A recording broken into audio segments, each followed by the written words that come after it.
Assalamualaikum warahmatullahi wabarakatuh. Nama saya Zubaida, NIM T20191051. Di sini saya akan menjelaskan materi mengenai hypnoteaching.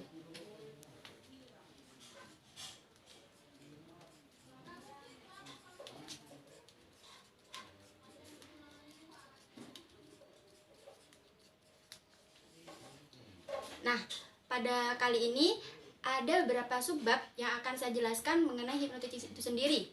Yang pertama, di sini ada 4 bab.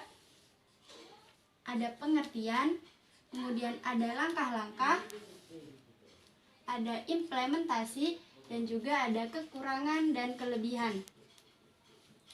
Sebelum saya menjelaskan lebih dalam lagi mengenai hypnoteaching, alangkah lebih baiknya apabila kita mengenal terlebih dahulu apa hypnoteaching itu sendiri.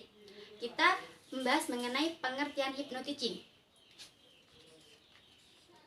Nah, seperti yang dikemukakan oleh Herianto bahwa hypnoteaching itu secara harfiah berasal dari 2 kata, yaitu kata hipnosis dan juga kata teaching. Nah, dari kedua kata tersebut dapat disimpulkan bahwasanya hypnoteaching adalah seni berkomunikasi dengan cara memberikan sugesti terhadap peserta didik agar mereka lebih cerdas.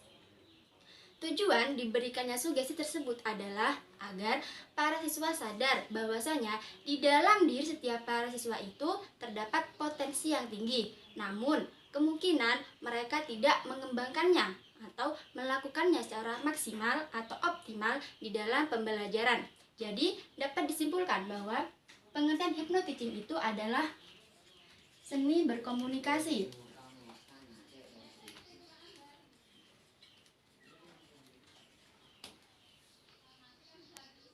Seni berkomunikasi atau hypnoteaching merupakan improvisasi dalam metode pengajaran, yang mana hypnoteaching mencoba hadir dengan menyuguhkan pendekatan konseptual dalam pendidikan, pembinaan, maupun pengobatan bagi siswa yang bermasalah. Nah, hypnoteaching di sini merupakan perpaduan antara ilmu hipnosis dan ilmu pendidikan, yang mana seorang guru yang menguasai hypnoteaching di sini, mereka akan mengetahui pola pikir apa yang akan mereka lakukan atau mereka kerjakan. Hypnoteaching di sini terbukti menciptakan kelas yang nyaman, menyenangkan bagi siswa, sehingga proses belajar mengajar pun ikut serta mengantisipasi bahwa peserta didik itu bisa aktif di dalam kelas, dan juga keakraban antara siswa dengan murid dapat memicu bahwa peserta didik itu bisa menyerap atau menerima informasi mengenai materi yang guru berikan.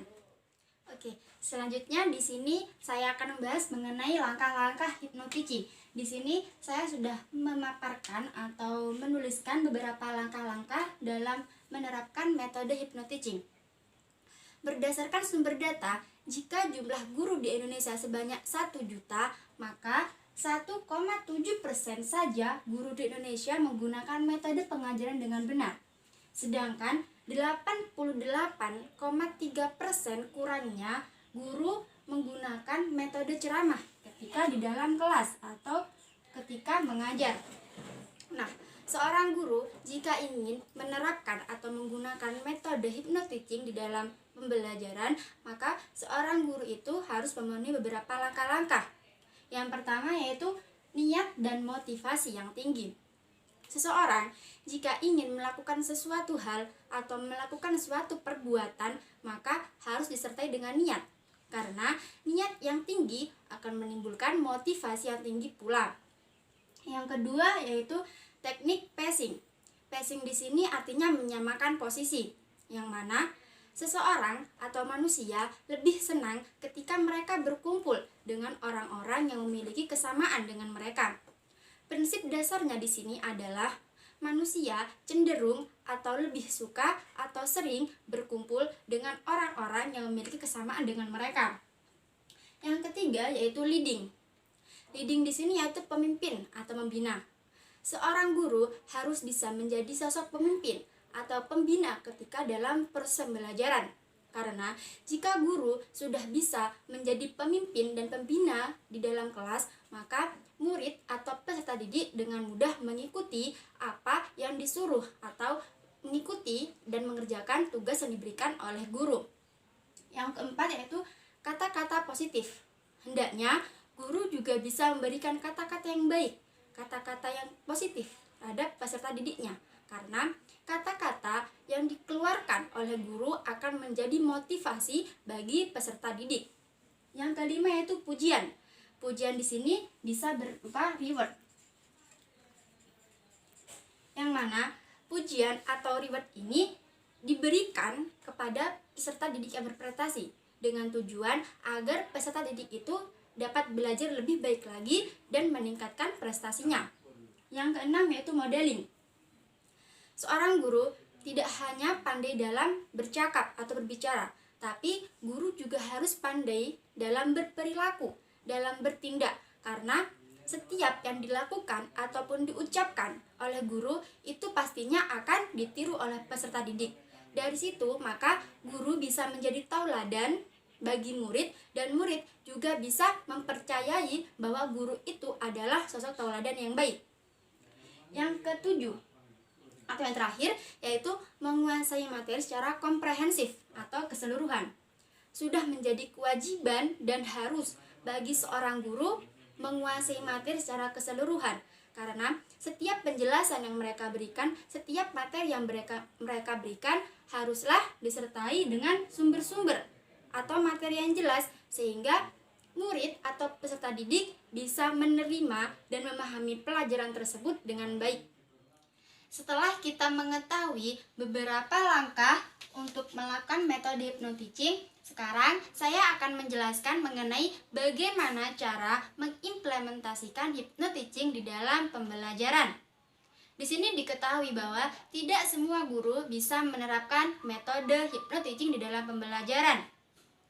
Seorang guru harus melakukan beberapa langkah. Nah, seorang guru yang sudah memahami mengenai hypnoteaching itu sendiri, maka mereka akan mengimplementasikannya di dalam kelas ketika pembelajaran. Implementasi yang pertama yaitu tidak ragu atau menggunakan kata-kata yang fasih ketika mereka menjelaskan. Karena apa? Karena seorang murid akan merasa yakin ketika seorang guru menjelaskan dengan kata-kata yang fasih, dengan kata-kata yang jelas atau tidak ragu. Yang kedua yaitu dengan intonasi yang bervariasi. Kenapa harus menggunakan intonasi bervariasi? Ya, karena ketika di dalam kelas sedang proses pembelajaran, banyak murid atau kebanyakan dari peserta didik itu merasa bosan atau ngantuk ketika mendengarkan penjelasan dari seorang guru. Itulah guru harus menggunakan intonasi yang bervariasi, bisa dari gerak tubuh, bisa dari suaranya yang dilantangkan ketika pada saat-saat tertentu, dan lainnya. Nah, yang ketiga yaitu menggunakan kata-kata motivasi. Tidak dapat dipungkiri lagi bahwa semua murid, semua siswa itu pastilah membutuhkan motivasi dari seorang guru. Dan sebaiknya guru ketika mengajar, ketika menjelaskan, diselipkannya kata-kata motivasi guna membangun keinginan atau rasa ingin tahu terhadap peserta didik, dan mereka juga senang dan akan mengikuti pelajaran selanjutnya. Nah, di sini yang keempat yaitu menghilangkan kata jeda.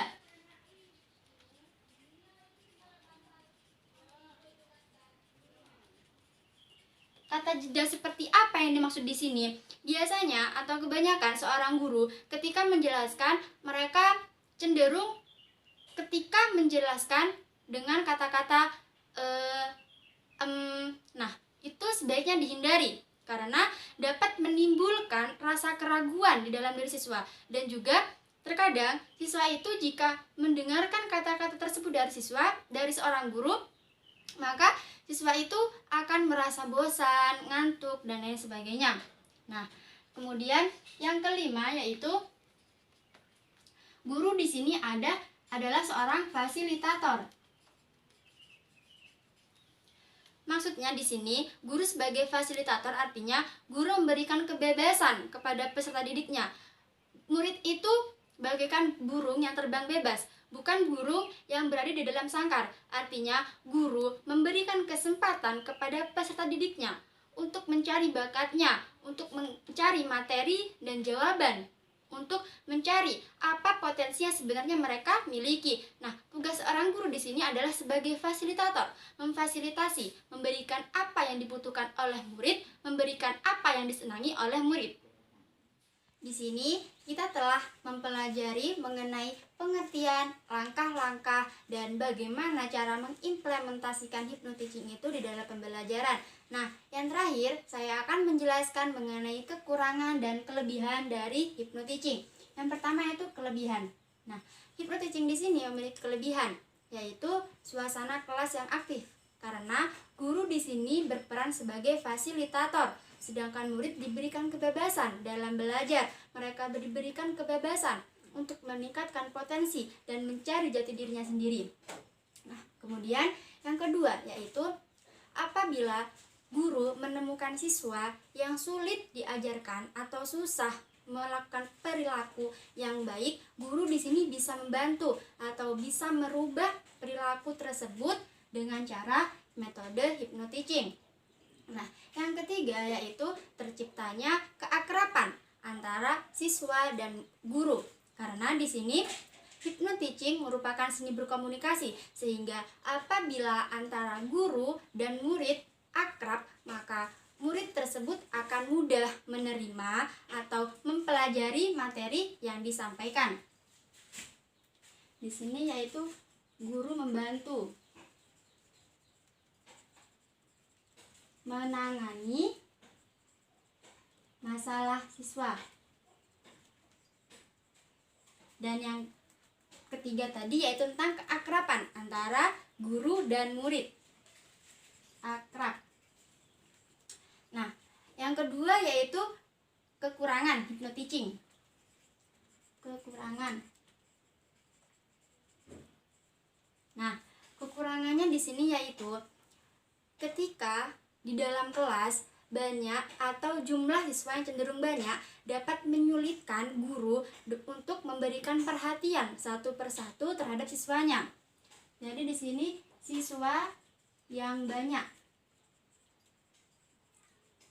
Nah, kekurangan selanjutnya yaitu kurangnya sarana dan prasarana yang menunjang untuk melakukan metode hypnoteaching. Dari segi sarana dan prasarana. Nah, yang terakhir yaitu metode hypnoteaching ini adalah sebuah metode baru, sehingga tidak banyak guru di Indonesia yang menggunakan metode hypnoteaching. Di sini metode hypnoteaching baru. Jadi, meskipun metode hypnoteaching ini memberikan berbagai asumsi untuk membantu peserta didik, namun kenyataannya tidak dapat dipungkiri bahwa metode ini juga memiliki kekurangan. Sekian pembelajaran kita kali ini mengenai materi hypnoteaching. Apabila ada penjelasan yang kurang atau mungkin tidak bisa meyakinkan kalian, saya mohon maaf yang sebesar-besarnya. Wassalamualaikum warahmatullahi wabarakatuh.